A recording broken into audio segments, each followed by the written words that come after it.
Your Holiness, and honored guests. On behalf of the Emory Tibet Science Initiative, Emory University, let me start by thanking you for inviting Emory to participate in this very exciting and meaningful project. It is daunting in its scale and not without unseen challenges, but with Your Holiness's continued guidance, with the unwavering support of the university, with the dedication and hard work of our faculty here, and with the close collaboration of the Library of Tibetan Works and Archives and Geshe Lagdor, we are confident that we shall succeed. We take heart that in this historic moment, we will benefit from the work of Science for Monks and Science Meets Dharma. Together,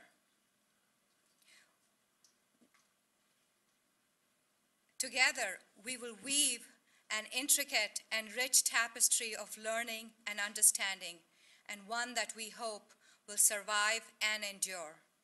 Your Holiness, I will be presenting the fruits of the intellectual labor and creativity of the ETSI faculty team that has been working this year very hard to develop the science curriculum. ETSI is an interdisciplinary team with students, faculty, scientists, philosophers, and practitioners of Buddhism. May I take a moment to introduce them to Your Holiness. That's the ETSI team. Now, through ETSI programs, Tibetan medicine, religion, and philosophy enter into a dialogue with Western disciplines and modern science. And this, we believe, will lead to new discoveries that expand an understanding of ourselves and the world around us. So this is ETSI's vision, which is to develop and sustain a meaningful and productive dialogue between the East and the West by educating Tibetan monastics in the paradigms of Western education, while also educating ourselves in the paradigms of Tibetan Buddhism. This is the vision with which we are working. Now, as a consequence of Your Holiness's advice in 2006, we articulated a set of goals for the program. Our long-term goal is to develop a comprehensive and sustainable science curriculum as an integral part of monastic education, in keeping with the traditions of Nalanda, which I know Your Holiness referred to last time. Now, at that time, Your Holiness said this would be a 100-year goal, and we weren't sure we'd be around that long, so we decided to go with a short-term goal as well.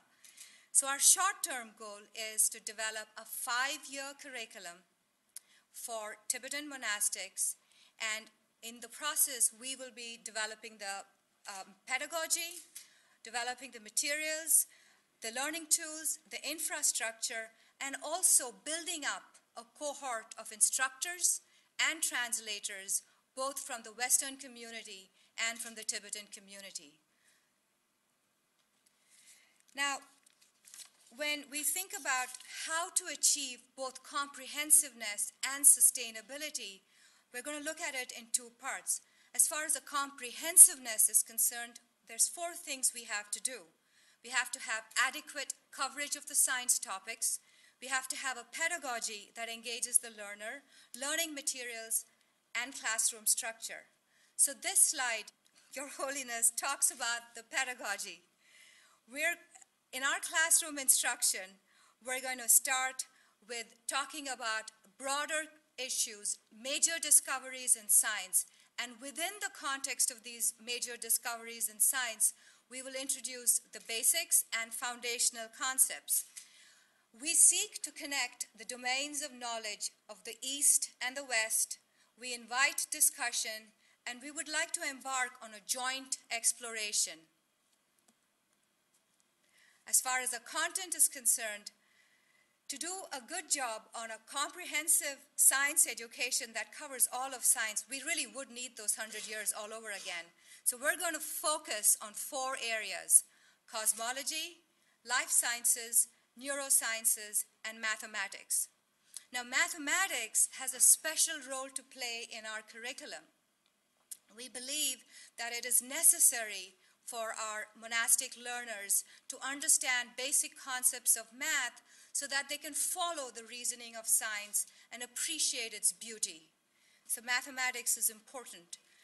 As far as the structure is concerned, we would like to present the notion of a 5-year commitment on the part of the monastic students, because in our structure we see a 4-week intensive annual workshop, annual session offered by our Emory faculty, but one that's followed by a year-long on-site teaching that will be done by Tibetan teachers and Science Meets Dharma teachers.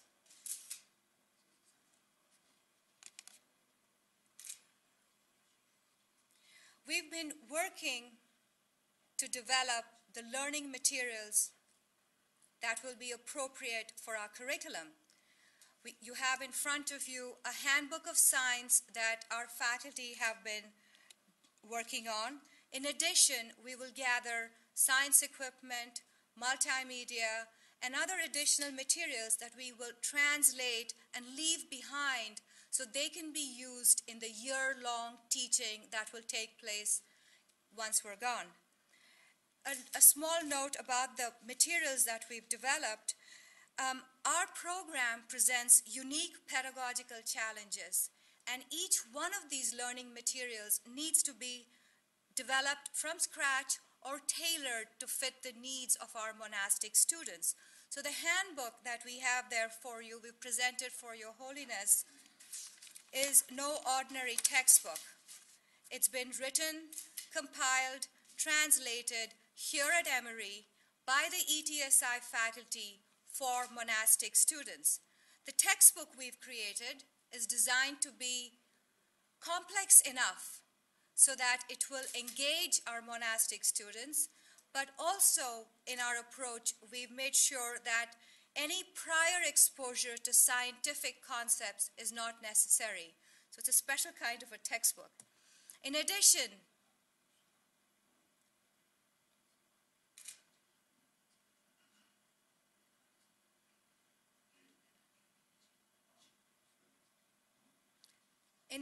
you'll see that we've tried to bridge the language gap.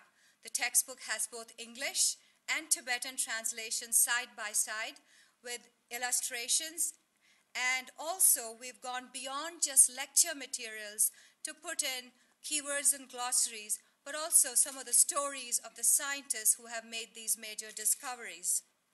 I hope I've given Your Holiness an overview of how we will ensure that the curriculum is comprehensive, both in terms of what is being taught and how it will be taught.